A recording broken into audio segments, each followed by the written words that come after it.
ಏನ್ ಮಹೇಶ್ ಅವ್ರೆ ಹುಷಾರಿಲ್ವಾ? ಹೌದ್ರಿ, 2 ದಿನದಿಂದ ಕೆಮ್ಮು. 2 ದಿನದ ಕೆಮ್ಮ? ನನ್ನ ಹತ್ರ ಒಂದು ರೆಮಿಡೀಸ್ ಇದೆ, ಫಾಲೋ ಮಾಡ್ತೀರಾ? ಹೇಳಿ. ಏನಿಲ್ಲ ರೀ, 90 ಓಲ್ಡ್ ಬಂಕು, ಒಂದಿಷ್ಟು ಪೆಪ್ಪರು ಚೆನ್ನಾಗಿ ಮಿಕ್ಸ್ ಮಾಡಿ ಒಂದು ಗಲ್ಪ ಹೊಡಿರಿ, ಬೆಚ್ಚಿಟ್ಟು ಹಾಕೊಂಡು ಮಲ್ಕೊಬಿಡಿ. ಬೆಳಗೊಳಗೆ ಕೆಮ್ಮೆಲ್ಲ ಆರಿ ಹೋಗ್ಬಿಡುತ್ತೆ.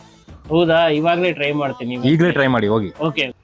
ಏನ್ ಮಹೇಶ್ ಅವ್ರೆ ಹೆಂಗಿದೆ ನನ್ನ ಟಿಪ್ಸ್? ವರ್ಕೌಟ್ ಆಯ್ತಾ? ವರ್ಕೌಟ್ ಆಯ್ತು, ಕೆಮ್ಮು ಹೊಟ್ಟೋಯ್ತು, ಬಟ್ ಏನೋ ಕೋಲ್ಡ್ ಆಗ್ಬಿಟ್ಟಿದೆ. ಕೋಲ್ಡ್ ಆಗಿದ್ಯಾ? ಅದಕ್ಕೆ ಇನ್ನೊಂದು ರೆಮಿಡೀಸ್ ಇದೆ, ಫಾಲೋ ಮಾಡ್ತೀರಾ? ಖಂಡಿತ. ಏನಿಲ್ಲ, ಇಲ್ಲಿ ಅಂಗಡಿಗೆ ಹೋಗಿ ಒಂದು ಸಿಗರೇಟ್ ತಗೊಳ್ಳಿ, ಮನೇಲಿ ಅಮೃತಾಂಜನ್ ಇರುತ್ತೆ, ಫುಲ್ ಸಿಗರೇಟ್ ಮೇಲೆ ರೋಲ್ ಮಾಡಿ, ಆಮೇಲೆ ಸಿಗರೇಟ್ ಹೊಡೀರಿ. 5 ನಿಮಿಷದಲ್ಲಿ ಕೋಲ್ಡ್ ಎಲ್ಲ ಸರಿ ಹೋಗ್ಬಿಡು. ಇವಾಗ್ಲೇ ಟ್ರೈ ಮಾಡ್ತೀನಿ. ಮಾಡ್ಬಿಟ್ಟು ನನಗೆ ಹೇಳಿ ಹೆಂಗಿತ್ತು ಅಂತ. Sure. A few moments later. ಏನಿದು ಮನೆ ಫುಲ್ ಜನ ಸೇರ್ಕೊಬಿಟ್ಟಿದ್ದಾರೆ ಸರ್? ಏನಾಯ್ತು? ಒಂದೇ ಕ್ರೌಡ್ ಆಗಿದೆ.